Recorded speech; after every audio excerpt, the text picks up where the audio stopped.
উৎসাহ উদ্দীপনার মধ্য দিয়ে অনুষ্ঠিত হয়েছে চলচ্চিত্র শিল্পী সমিতির নির্বাচন।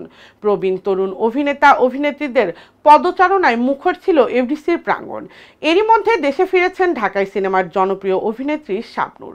সামাজিক যোগাযোগ মাধ্যম ফেসবুক থেকে হঠাৎ লাইভে এসে ভক্ত অনুরাগীদের চমকে দিয়েছেন নায়িকা। লাইভটি তিনি করেছেন শাবনূরের প্রাণের এফডিসি থেকে। গাড়িতে বসা অবস্থাতেই শাবনূর বলছেন, হ্যালো বন্ধুরা, আজকে আমি এসেছি জানো তো আমাদের সমিতিতে, আমাদের মিলন মেলায়। ভীষণ ভালো লাগছে সবাইকে দেখে। এ সময় শাবনূরের মেকআপম্যানের এফডিসিতে প্রবেশ নিয়ে তৈরি হয় জটিলতা। অনুমতি ছাড়া মেকআপম্যানদের প্রবেশ নিষেধ। পাশাপাশি শাবনূরের গাড়িও ঘিরে ধরেন উৎসুক জনতা। অভিনেত্রী বলেন, এখানে এত পুলিশ কেন? এফডিসিতে প্রবেশ করতেই নায়ক রুবেলকে জড়িয়ে ধরেন শাবনূর।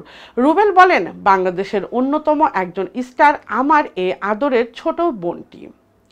এরপর চিত্রনায়ক রিয়াজের সঙ্গে দেখা হতেই অভিনেতা বলে ওঠেন, তুমি কখন এলে? অনেকদিন পর দেখা হলো রুবেল ভাইয়ের নায়িকার সঙ্গে। শাবনূর বলেন, তোমার কি? রিয়াজ বলেন, আজকেই সবাই আনন্দঘন পরিবেশে ভোট দিলাম। শাবনূরও বলে ওঠেন, আমাদের জুটি অমর হয়ে থাকবে।